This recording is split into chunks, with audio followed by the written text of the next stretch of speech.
organiser une assemblée générale pour que ce... Il était question, c'est que l'assemblée générale décide de son adoption, ce qui a été fait.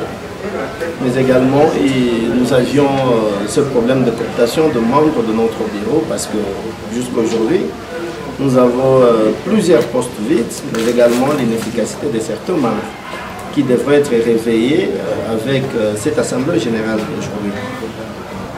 Et au-delà de ça, il y avait plusieurs questions d'état de lieu de la jeunesse qui nécessitaient une mise au point afin de nous permettre de rediriger nos actions à la tête du Conseil pour la jeunesse. L'Assemblée nous a donné ses droits de consultation afin de préparer une équipe en termes de propositions. Et cette équipe sera ici d'une consultation que je vais mener auprès de toutes les structures, mais également tous les territoires de la province. Et j'aurai à ce moment-là le droit de rendre au public ces comités que je promets d'intervenir dans moins de 60 jours. Donc, effectivement, même la tenue de cette assemblée aujourd'hui, c'est la première depuis l'existence d'un conseil de voir un comité organiser l'assemblée générale ordinaire en plein mandat. Comme vous le savez, l'assemblée générale a un droit extra-légal parce qu'ils peuvent déchoir tous les comités en plein mandat et en pleine séance sans même tergiverser.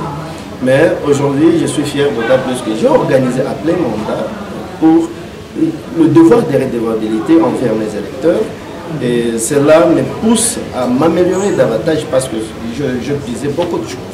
Il y a plusieurs défis, il y a plusieurs réalisations que nous avions faites parce qu'aujourd'hui, si on parle de la jeunesse, on voit les jeunes aujourd'hui dans des instances et dans des engagements de responsabilité. Aujourd'hui, le problème sécuritaire est devenu un problème privé de la jeunesse. Et donc, les défis que nous avons, c'est que l'Itourie n'est pas en paix. Et ça, ce n'est pas seulement l'apanage des autorités, tant nationales que provinciales, ni des autorités civiles que militaires, mais également, c'est un engagement de tous. On ne peut pas dire que non, le gouvernement militaire a échoué. En réalité, on devrait tous se dire, nous avons échoué.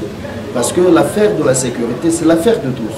Ce n'est pas seulement de forces de sécurité, mais si le gouverneur n'a pas encore établi la sécurité, on doit se dire c'est nous-mêmes le problème, c'est nous-mêmes la solution, c'est nous-mêmes le blocage. Donc il est chacun de nous de se mettre en travail pour que nous liguions à côté du gouvernement de la province, le lieutenant général de pour que la paix soit effective dans la province.